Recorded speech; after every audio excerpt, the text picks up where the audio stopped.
कुरान ने दुश्मनी की एक वजह यह बताई है कि दुश्मनी कब होती है लोगों के दरमियान, उसके जड़ को ख़त्म कर दिया है। और उसके जड़ को ख़त्म करते हुए क्या कहा, वला तसुब्बुल्लज़ीना यदऊना मिन दूनिल्लाहि फयसुब्बुल्लाह अदवन बिगैरि इल्म। तुम दूसरों के माबूदों को बुरा भला मत कहो, तुम दूसरों के बुजुर्गों को बुरा भला मत कहो, तुम दूसरों के बुजुर्गों को गाली मत दो। फयसुब्बुल्लाह, जवाब में वो तुम्हारे अल्लाह को गाली देंगे। भाई तुम, अल्लाह के नबी ने फरमाया तुम किसी की माँ को गाली मत दो। तो साहबी ने पूछा अल्लाह के रसूल, अल्लाह के नबी ने कहा कि तुम अपनी माँ को गाली मत दो। तो साहबी ने कहा अल्लाह के रसूल अपनी माँ को गाली कौन देगा, ऐसा कौन नालायक बेटा होगा जो अपनी माँ को गाली देगा। तो अल्लाह के नबी ने कहा तुम किसी की माँ को गाली दोगे, किसी को उसकी माँ की गाली दोगे, जवाब में वो तुम्हें तुम्हारी माँ की गाली देगा, तो इसका मतलब क्या हुआ कि तुमने अपनी माँ को गाली दी। न तुम उसकी माँ को गाली देते, न वो जवाब में तुम्हारी माँ को गाली देता। तो गोया कि तुमने खुद अपनी माँ को गाली दी है। कितनी अच्छी बात है, बताइए, इतनी अच्छी बातों को छोड़कर आप ओम भोम सुनना चाहते हैं, समझ से बाहर की बात है। तुम दूसरों के बुजुर्गों को गाली मत दो, दूसरों के खुदाओं को गाली मत दो, वरना वो तुम्हारे असली खुदा को गाली देंगे। आप राम को या लक्ष्मण को या ईसा को या मूसा को, पहली बात तो कोई मुसलमान ईसा मूसा को बुरा कह ही नहीं सकता, क्योंकि वो मुसलमानों का अकीदा कि वो भी हमारे नबी हैं, अल्लाह ने नबी बनाकर भेजा। तुम न किसी बुद्ध को, न किसी महावीर को, न किसी कृष्ण को, राम को, लक्ष्मण को, हनुमान को, तुम किसी को गाली न दो, इसलिए कि अगर तुम इनको बुरा कहोगे तो इनके मानने वाले तुम्हारे असली खुदा को, असली रब को बुरा कहेंगे। असली रब को बुरा कहेंगे तो इसका मतलब यह कि तुम खुद अपने रब को गाली देने के जिम्मेदार बन रहे हो। फरमाया कि फला तसब्बुल्लज़ीना यदऊना मिन दूनिल्लाह फयसुब्बुल्लाह अदवन, तुम दूसरों के बुजुर्गों को गाली मत दो, वरना वो जवाब में तुम्हारे असली खुदा को, असली रब को गाली देंगे बगैर इल्म के, बगैर इल्म के। इसमें तो कोई शक ही नहीं है कि अल्लाह एक है, और इसको सब मानते हैं, दुनिया की हर कौम मानती है, हर मजहब मानता है कि अल्लाह एक है। उनके यहाँ रसूल, नबी, ऋषि, अवतार, पैगंबर के भी आने का सबूत मिलता है। अब आप एक तरफ से देख लें, अल्लाह, इसको अल्लाह भी आया है वेदों में, अल्लाह, अल्लाह के साथ अस्मल्लाम इल्लल्ले मित्रा वरोड़ो इल्लल्ले इल्लल्लाह, देख रहे हो, अस्मल्लाम इल्लल्लाह मित्रा वरोड़ो, इस दुनिया का बनाने वाला अल्लाह है, अल्लाह के शब्द के साथ आया है, अल्लाह के शब्द के साथ। इल्लल्ले मित्रा वरोड़ो इल्लल्ले, उसके अतिरिक्त कोई अल्लाह नहीं है, उसके अलावा कोई नहीं है, उसके अलावा कोई है ही नहीं। ये अल्लाह के साथ आया है, ईश्वर के साथ भी आया है, प्रभु के साथ भी आया है, बहुत आया है, और अग्नि के साथ भी आया है, अग्नि के साथ भी आया है। कुरान की फर्स्ट आयतें आप उठाएंगे, अल्हम्दुलिल्लाहि रब्बिल आलमीन अर्रहमानिर रहीम मालिकी यौमिद्दीन, वेद आप खोलेंगे तो आपको भी सबसे पहले यही पंक्तियां मिलेंगी। महीदेवस्य सवितु परिष्टुति, महीदेवस्य सवितु परिष्टुति, महान है हमारा वो देवता जिसके लिए सारी की सारी प्रशंसा, जिसके लिए सारी की सारी तारीफ है। महान है वो हमारा देवता जिसके लिए सारी की सारी प्रशंसा और सारी की सारी तारीफ है। अल्हम्दुलिल्लाहि रब्बिल आलमीन, सारी तारीफ उस अल्लाह के लिए जो दोनों जहान का पालने वाला है। उसके बाद दूसरा मंत्र वेद में, बसुर दयामाना, वो बड़ा दयालु और कृपालु है। बसुर दयामाना, उससे ज्यादा दयालु और कृपा करने वाला कोई है ही नहीं। और रहमानिर रहीम, वो बड़ा रहम करने वाला, इंतहाई मेहरबान है, उससे ज्यादा रहम करने वाला कोई है ही नहीं। वेद के अंदर पढ़िए आप, नई सुपथराए आसमान, नई सुपथराए आसमान, सुंदर पथ रास्ता, राय चलाना, आसमान हमको हमारे फायदे और लाभ के लिए सुंदर रास्ते पर चला, हमको हमारे फायदे के लिए, लाभ के लिए सुंदर रास्ते पे चला। इहदीना सिरातल मुस्तकीम, हमको सीधे रास्ते पे चला, सुंदर पथ रास्ता, सुपथा आसमान हमको सुंदर रास्ते पे चला। इहदीना सिरातल मुस्तकीम, हमको सिराते मुस्तकीम पर, हमको सीधे रास्ते पर चला। मेरे भाइयों, आप देख सकते हैं वेदों में ये स्पष्ट है, वेदों में साफ अल्लाह भी आया है। कुरान की जो शुरू की आयतें वो वेदों के शुरू में इस तरीके से आई हुई हैं।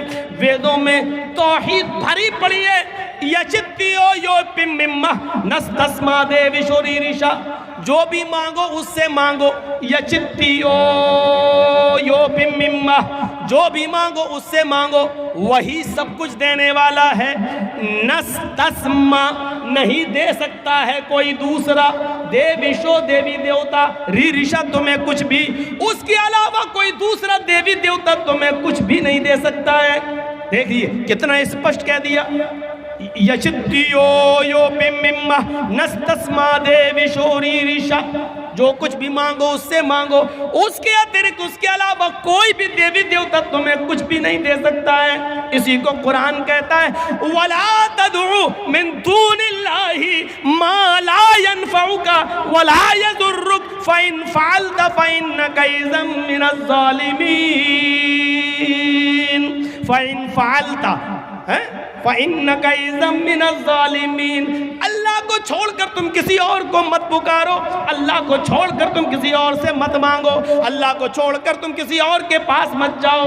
वला तदउ मिन दूनिल्लाह मा ला यनफउ वला यज़ुर्रुक, वो तुम्हें न लाभ दे सकता है, न हानि, न नुकसान पहुंचा सकता है, न फायदा, न प्रॉफिट दे सकता है, न लॉस दे सकता है। वो किसी चीज का मालिक नहीं है, सिर्फ अल्लाह है, और कोई भी तुम्हें कुछ भी नहीं दे सकता। फाइन फालता फइन्नका इज़म मिनज़ ज़ालिमीन, अगर तुम ऐसा करोगे तो जालिम करार दिए जाओगे, अगर ऐसा करोगे तो जालिमों में लिखा जाएगा तुम्हारा नाम, अगर ऐसा करोगे तो जुल्म का शिकार बन जाओगे, जालिम कहलाए जाओगे तुम। यानी अल्लाह के अलावा दूसरे से मांगोगे तो जालिम करार दिए जाओगे। ये वेदों में लिखा हुआ है कि जो कुछ मांगना है ऊपर वाले से मांगो, जो कुछ भी मांगना अल्लाह से मांगो, उसके अलावा अगर किसी और के सामने अपना दामन फैलाओगे तो जालिम लिखे जाओगे, जालिम करार दिया गया है। इसी को कुरान दूसरी जगह कहता है, इन्नल्लज़ीना तदऊन मिन दूनिल्लाहि लन यख्लुकू ज़ुबाबन वलव इज्तमऊ लहू। अल्लाह को छोड़कर तुम जिनको पुकार रहे हो, जिनसे बेटा बेटी मांग रहे हो, जिनके आस्थानों पे जा रहे हो, वो सब मिलकर एक मक्खी भी पैदा करने की ताकत नहीं रखते। लन यख्लुकू ज़ुबाबन, वो एक मक्खी भी पैदा करने की ताकत नहीं रखते, एक मक्खी भी पैदा नहीं कर सकते। इतने कमजोर है वो, मक्खी पैदा नहीं कर सकते। अरे मक्खी अगर कुछ लेके उड़ जाए तो ये सब पकड़कर उस मक्खी से वो चीज छीन भी नहीं सकते। वइन यस्लुबहुम ज़ुबाबु शैअन ला यस्तनक़िज़ूहु मिन्हु, उससे वो चीज छीनने की, वापस लेने की भी ताकत नहीं रखते।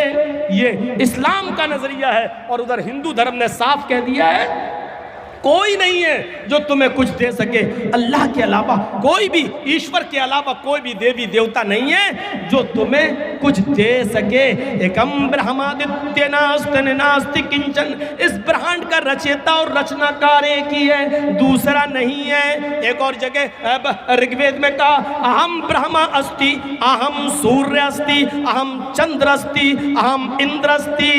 हम ही ब्रह्मा है, ब्रह्मांड के रचयिता और रचनाकार हम ही हैं। हम सूर्य अस्ति, दिन बनाने वाले और रोशनी पैदा करने वाले भी हम ही हैं। हम चंद्र अस्ति, रात लाने वाले और रात में रोशनी करने वाले और अंधेरा भी करने वाले हम ही हैं। हम इंद्र अस्ति, हम ही इंद्र हैं, सारे खजाने तुम्हें देने वाले भी हम ही हैं। जो कुछ भी मांगो हम ही से मांगो, हमारे अतिरिक्त, हमारे अलावा तुम्हें कोई कुछ नहीं दे सकता है। ये तौहीद भरी पड़ी है वेदों के अंदर। लेकिन ये भी कहा ओम निराकारम अस्ति निराकारम अस्ति, उस ईश्वर का कोई आकार नहीं है, उसकी मूर्ति मत बनाओ, वो बगैर मूर्ति का है, उसकी कोई मूर्ति, उसकी कोई स्टैच्यू, उसका कोई मुजस्समा बना ही नहीं सकता है, वो अनस्टैच्यू है, उसका कोई स्टैच्यू नहीं बना सकता है। ओम निराकारम अस्ति, वो निराकार है, उसका कोई आकार है ही नहीं है, इसलिए साष्टांग कर्तव्यति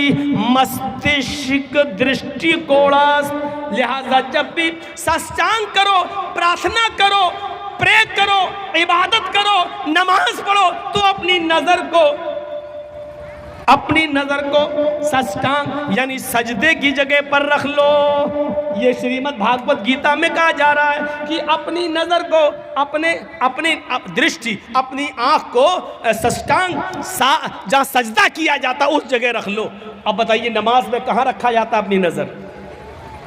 सजदे की जगह पर, सजदे की जगह पर। यही बात गीता में कही गई है कि जब भी तुम प्रे करो, इबादत करो, पूजा करो, तो अपनी दृष्टि और अपनी आंख कहाँ रख लो? सजदे की जगह पर, सजदे की जगह पर रख लो। ये इदम जन और इसी को कहा गया है उसी के अंदर योगी उज्जीत सततमात्मानम रहस्य स्थिता एकाकी अच्युतात्म निराशीर परिग्रह। जब पूजा करने खड़े हो जाओ, नमाज पढ़ने खड़े हो जाओ, इबादत के लिए खड़े हो जाओ, तो पूरे शरीर का योग कर लो, पूरे शरीर की पूजा करो, पूरे शरीर के अंग की एक्सरसाइज करो। योग युज्जीत सततमात्मानम रहस्य स्थिता, और इसको हमेशा करते रहना, कभी मत छोड़ना, बराबर करते रहना, कभी मत छोड़ना। अगर एक टाइम की भी पूजा छोड़ दोगे, रहस्य स्थिता, तो धर्म से हट जाओगे, धर्म पे कायम नहीं रहोगे। एकाकी, एक ईश्वर के सामने खड़े हो जाना, यच्चतात्मा, और अपनी आत्मा को उसी की तरफ, अपने हृदय और दिल को उसी की तरफ लगा देना। निराशीर, सबसे निराश हो जाना, परिग्रह, लेकिन ऊपर वाले से निराश मत होना। परिग्रह, ऊपर वाला ही सब कुछ देने वाला है। यानी जब नमाज पढ़ने खड़े हो, एकाकी, तो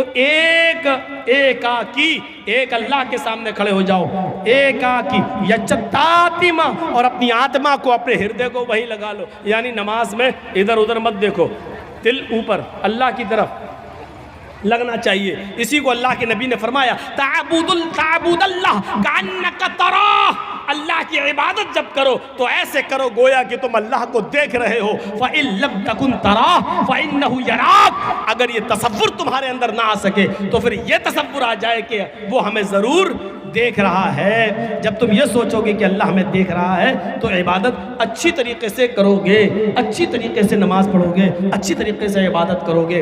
वेदों में अल्लाह का नाम, वेदों में नबी का नाम, वेदों में कुरान का नाम, वेदों में आखिरत का, कयामत का जिक्र वेदों में भरा पड़ा है मेरे भाइयों।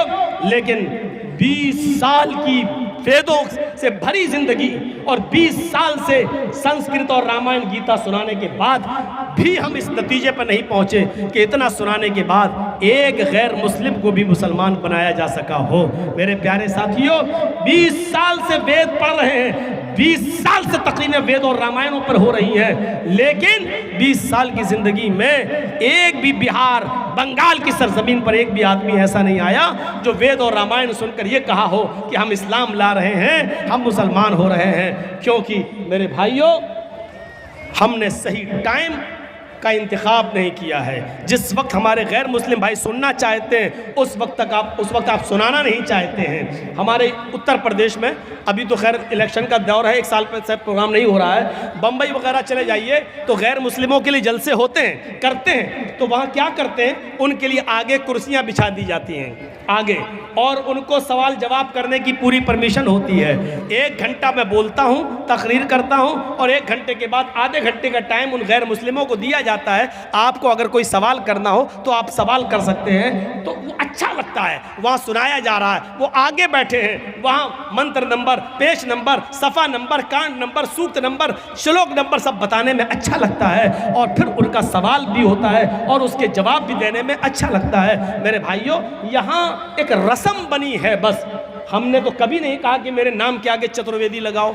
पता नहीं इश्तिहार में क्यों लिखने लगे हैं। मैं इस बात का इकरार करता हूं, भरे मजमे में इकरार करता हूं, मैं चतुर्वेदी नहीं हूं। अल्लाह की कसम मैं चतुर्वेदी नहीं हूं। मैं फिर कसम खाकर कहता हूं, अल्लाह की कसम मैं चतुर्वेदी नहीं हूं। मैंने कई जलसों में कहा कि मेरे नाम के आगे चतुर्वेदी नहीं लगाओ। मैं नहीं हूं चतुर्वेदी। आप जुल्म करते हैं, धोखा देते हैं आवाम को चतुर्वेदी डालकर। और हम ही नहीं, हिंदुस्तान के अंदर इस वक्त मुसलमानों में कोई चतुर्वेदी है ही नहीं। कोई भी किसी भी मौलवी को बुला लो, नाम लिख सकते हो इश्तिहार में चतुर्वेदी, लेकिन चतुर्वेदी नहीं। चतुर्वेदी कहते हैं जो किसी यूनिवर्सिटी में चारों वेदों को पढ़कर वहां की डिग्री लेकर आया हो। जैसे कोई मौलाना मदरसे में पढ़े बगैर आलिम नहीं हो सकता, उसी तरीके से कोई आदमी किसी हिंदू की शास्त्र पढ़े बगैर और हिंदुओं के इदारे में पढ़े बगैर, चारों वेद पढ़े बगैर कोई चतुर्वेदी नहीं हो सकता है। यहां तो जमीन से पत्थर खोदो तो चतुर्वेदी निकलता है, एक ढूंढो तो 100 पैदा हो जाते हैं। सबसे पहले हम अपने नाम के आगे कहते हैं कि चतुर्वेदी मैं नहीं हूं। सेल्फ स्टडी की है, मुताला किया है, थोड़ा बहुत मैं पढ़ता हूं, सुनाता हूं। मेरे भाइयों, इससे ज्यादा चतुर्वेदी की हैसियत नहीं। ना मैं मुफ्ती हूं, ना मैं चतुर्वेदी हूं। मेरे नाम के आगे ये चतुर्वेदी का लफ्ज न लगाया जाए। कई जगहों पर मैंने कहा, आज भी कह देता हूं कि चतुर्वेदी का लफ्ज मेरे नाम के आगे नहीं लगाया जाए। ये धोखा होगा आवाम को चतुर्वेदी का लफ्ज निकालकर। हम चतुर्वेदी नहीं है। एतराफ करते हैं। कोई अगर मुझे जाहिल कहता है तो कहता रहे, कोई मुझे अनपढ़ और गवार समझता है तो समझता रहे, ये उसकी अकल पर डिपेंड करता है। लेकिन मुझे इस बात का एतराफ और स्वीकार करने में कोई शर्म पैदा नहीं हो रही है। अल्लाह की कसम मैं चतुर्वेदी नहीं हूं। तो मेरे भाइयों, आपके कहने पर मैंने इतने मंत्र पढ़ दिए हैं, वो मंत्र मेरे खुद समझ में नहीं आए। रात के 3 बजे सुना रहा हूं, तो आपके क्या समझ में आए होंगे, वल्लाही बेहतर जाने। इससे तो अच्छी तकरीर वो थी जो चल रही थी। 1 बजे मेरा टाइम था, 3 बज चुके हैं। मेरे प्यारे साथियों, मैंने 2 घंटे का टाइम आपका लिया है। अब मैं इस उम्मीद के साथ आपसे रुखसत हो जाऊंगा कि आप इस इंसानियत को बरकरार रखें। और इंसानियत में हिंदू, मुसलमान, सिख, ईसाई सब आते हैं। सबकी इज्जत होनी चाहिए, सबका सम्मान होना चाहिए और सबको बराबरी की नज़र से देखा जाना चाहिए। सबके साथ हमदर्दी होनी चाहिए, सबके साथ वफादारी होनी चाहिए। और यही इस्लाम की दावत है, यही इस्लाम की शिक्षा है, यही इस्लाम का मिजाज है। इसको समझने की ज़रूरत है। अल्लाह ताला से दुआ है कि बार इलाह हमारी